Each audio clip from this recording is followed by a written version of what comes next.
Hi everyone, welcome back to the channel.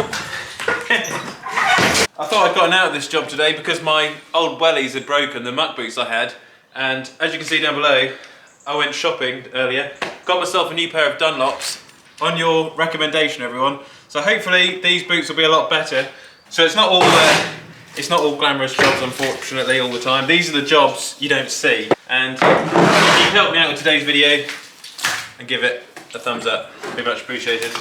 When we pick the cows up from the Broads, they go in this trailer and then they obviously mess in it, and you have to scrape it out with a shovel before washing it down with the jet washer. Just one of those things. But I had to go and pick these boots up earlier for the winter jobs, so I'm glad I've finally got another pair of boots, and hopefully they'll last a while.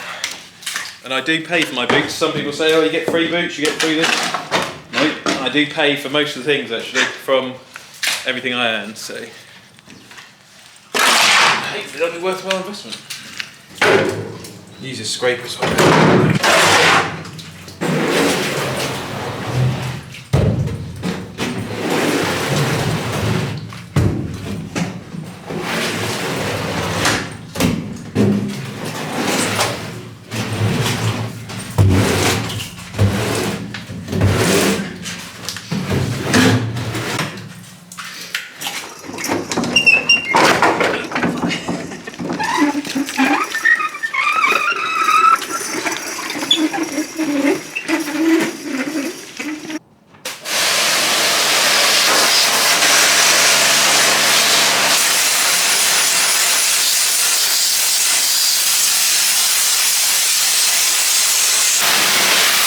Growing up on the farm, this was one of my first jobs. I never used to be able to drive tractors, and I'd have to wash this off after the tractors came home. And I used to enjoy it back in the day. It was good fun, but work your way gradually towards the front. It does take a bit of time, it's one of those things, and there is a knack to it. The more times you wash the trailer off, the better you get at it. And this longer one, this cattle float, does take a bit longer than the smaller trailers we've had in the past. So.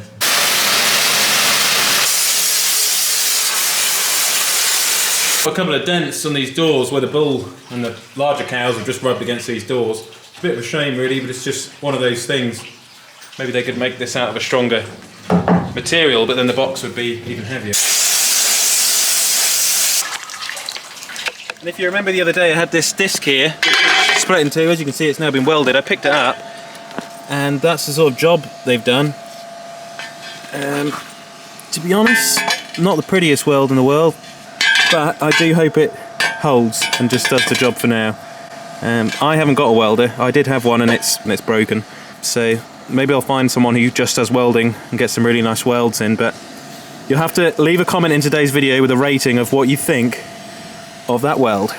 Alright, so I just wanted to talk about something which has been in the news recently about farming in the UK, and it's something which is a bit of a shame really for a lot of farmers, you know, farming in this country. Farming Minister, UK needs carbon taxes to push farmers to be more eco-friendly. And that's fine. You know, we'll be eco-friendly, we'll try and help the environment as farmers in this country. The UK is edging towards taxes on the meat sector, which is a high polluter.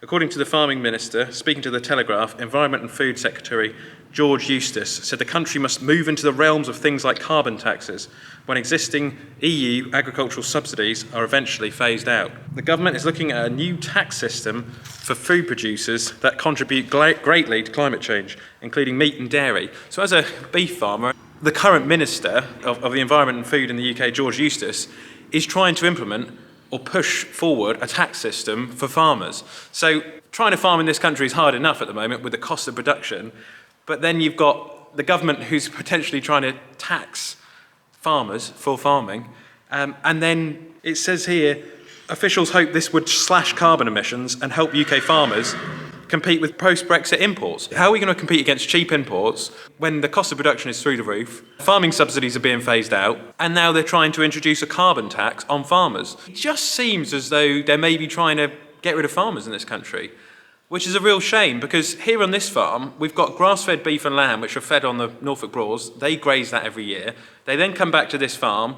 We feed them silage and food which we've harvested from the Broads in the summer.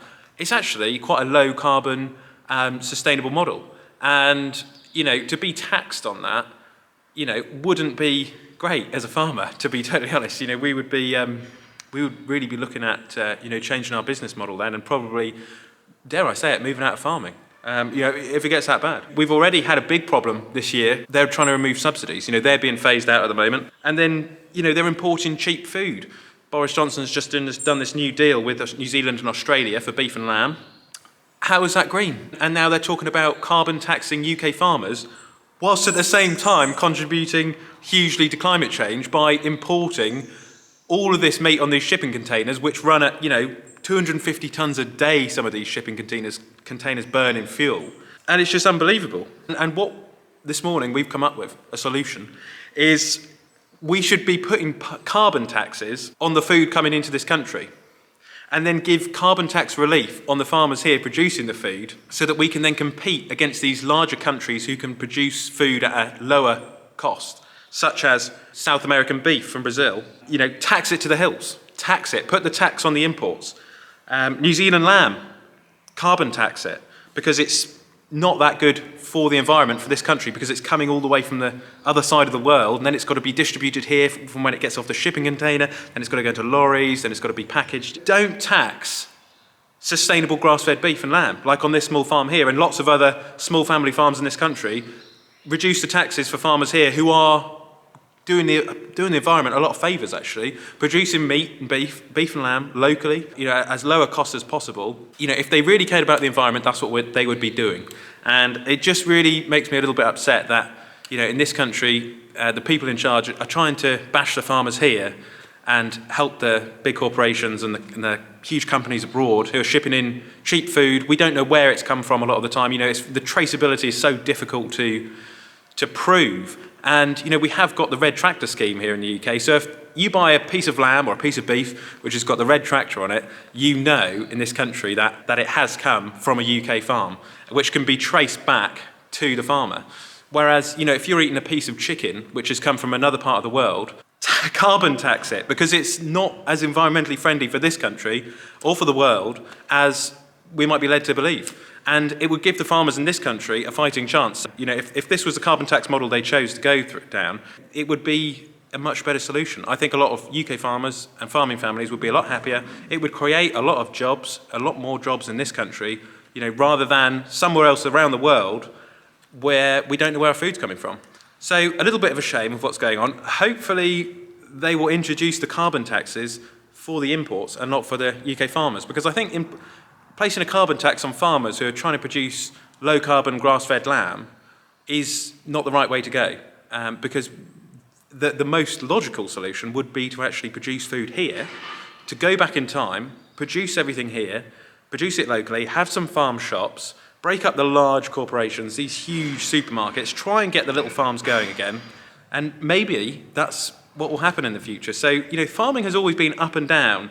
And, politically, there can be lots of different changes in governments globally and unions, such as the European Union, which can change farming practices in a country, such as here in the UK. And maybe in the future, we could benefit from this. I just hope they do the right thing and try and help UK farmers. Drop a comment about this and what you think about beef and lamb being produced in this country, and also other farming produce, and we'll have a discussion about it.